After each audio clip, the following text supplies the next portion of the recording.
yourself in the House of Parliament, and you're attacking Hummingbird, you're attacking people about things you don't know. Okay, listen, we're going to... I did not say that we haven't got a responsibility. Yes, I say we haven't got total responsibility. He's right. He said he couldn't take the can back totally. Let me bring in the Assistant Chief Constable, Richard Thomas here. We're talking about a problem that, I mean, I don't know how many million children, teenagers, young grown-ups go to these things every week. Thousands, probably millions. Is it possible for the police to police these things? Or have we somehow, as a society, got to come to terms with the rave culture? Well, first of all, the big parties we can't police. But let's just step into the real world a minute, shall we? These gentlemen here they're only interested in money. That's what they're interested in. You're not working for money? They are interested in making money out of these events. Now, I've had the dubious honour of policing one of the events organised by that man over there, and it was an absolute disaster for the people in the area. It was a disaster for the people who had to police it, and it was a disaster for the local authority because the conditions they put on the licence he blatantly ignored. Now, it's very difficult for the police force to police 30,000, 15,000 young people, but they've got to accept responsibility for what they're producing. Okay. It's down to these people to accept responsibility. James, the next event you're organising, how many people are you expecting at it? Well, we're doing one on the 23rd of April, but the one we're doing after that is a big one in the summer. For how many people? For 30,000 people. Now, how can you possibly say that, as an organiser, you can do your best there to make sure that this is not an antisocial event, this is a safe event, this isn't going to be promoting a drug culture that is dangerous to some young people?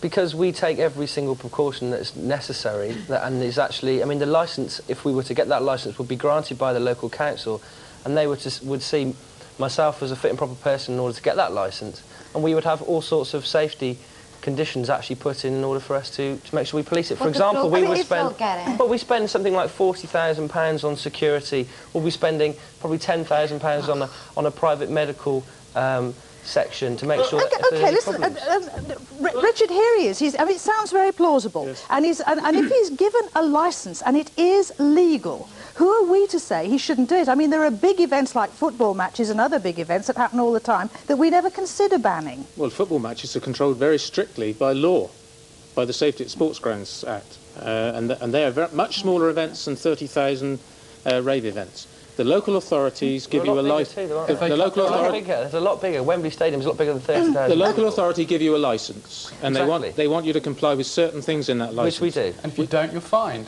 Adrian Rogers, if these laws are in place, this man is going to be licensed. Does this mean it's going to be okay? No. Does it go far enough? Because we've heard, I mean, the licence is a public entertainment licence and it means very little and there's very little scrutiny that takes place. We've heard already from the police that actually this gentleman doesn't organise things properly. I want to keep individual cases out of this. Let's talk principles. But at the end of the day, because the laws are so poor, we actually ought to be saying, right, let's actually ban raves, because raves are the drug culture, they're uncontrolled hysteria, and they're antisocial to people around them. Okay, listen, the government has actually taken some steps to stop some raves happening, Fraser Clark. Now, you've been involved in this for a long time. When you listen to this, and you listen to the government cracking down on ways of getting all these people together at the raves this week, does this mean it's the end of the road? I think it's the beginning. I think they're going to spread the thing even more. I mean, I think it's a very positive thing, the whole rave culture. And every time people like these Puritan types who want to control it, every time young people see police chasing young people, the young people watching on TV, they want to be with those young people. So they're going to make it more fashionable and more sexy for people to go to these things. And if you ban the raves, where are these 30,000 kids going to go? They're going to go and take drugs on street corners. I mean, is that what they're advocating? Roger King, Roger King, listen, people have got to come to terms with this, and isn't he right? In the old-fashioned fuddy-duddy attitude, a repressive attitude, we're going to drive this thing underground, we're going to drive the young to anarchy. Yes, but there's another way of looking at this, that anything goes kind of culture, the couldn't care less kind of approach. And I think that's something we should remind ourselves about. It is not seeking to legislate any person's enjoyment out of order. It's trying to bring some control and protection for our young people. Now, the purpose of a rave party is to drive people to a frenzy. OK, Adrian, you edit a music magazine. Andrew, beg your pardon. Yeah, what you seem to be saying is that this whole area of enjoyment, raving, which is actually one of the few great British inventions of our day, should be wiped out entirely, that the scene is synonymous with drugs. We've had this argument that ecstasy and raving cannot be separated. Actually, in my experience, it's nothing like that at all. Yes, there's a sizable number of people taking drugs within the rave culture, but that's not the be-all end-all. Hang on. At my son's inquest, I got told by a girlfriend of his.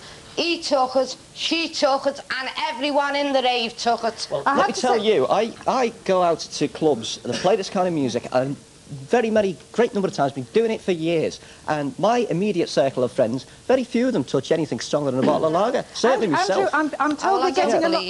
I'm told, Andrew, we're getting a lot of phone calls from people who say they are going to raves because that's the place that they can get ecstasy. That's right. Yes. Well, they could. Then the dealers would go there. Yeah. Let's find out what some people... I'm very sorry about that. It was pure ecstasy. I'm very sorry about this, but he wasn't killed by rave. He wasn't killed by raving.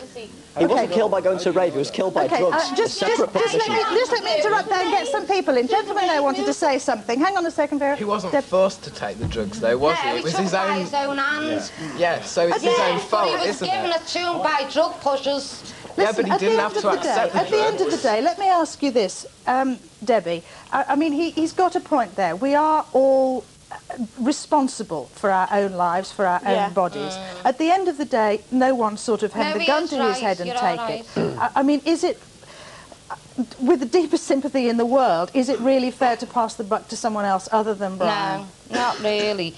Only the drug pushers that put it, or whoever it is that put it, and the raves. If there was no raves, there'd be no deaths, would there? There's not only Brian, there's hundreds that haven't even been publicised. Some people I haven't talked to yet, you're dying to get in. You work at Cadbury's, Wait a moment. Outside the chocolates, don't like. Wait a moment.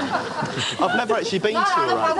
Hang on a second. I've never actually been to a rave, but I bet you, once you're inside there is so much peer pressure to actually take the drugs. So there's going to be people with drugs, and there's going to be so much peer pressure to take the drugs, you're going to end up taking them anyway. Okay, let's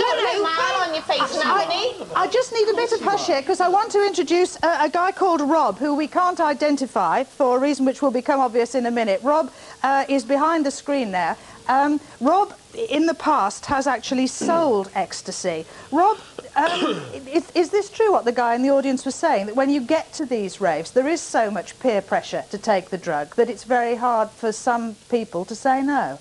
Well, if he's never been before, how could he say that? No, he's thinking that that's what it might be like. Is it like that? No, it isn't. You've been there, and you have sold ecstasy. Do you, listening to this terrible story of this young man that died, and you know other stories similar, do you actually regret what you did? Do you actually think it's time to call a halt? No, because I don't put it down to the ecstasy. You don't? No. Why not? Why? Well, it's like anything else. If you take a bottle of anodines, it's going to kill you. If you take 5, 6 E's, it's going to kill you. But he took one. How do you know he took one? Because I know it's on his death certificate. Death certificate here in my bag. Do you want to see it? Are you actually saying, Rob, that MDMA killed him? All right, he took one. What's he taken before that?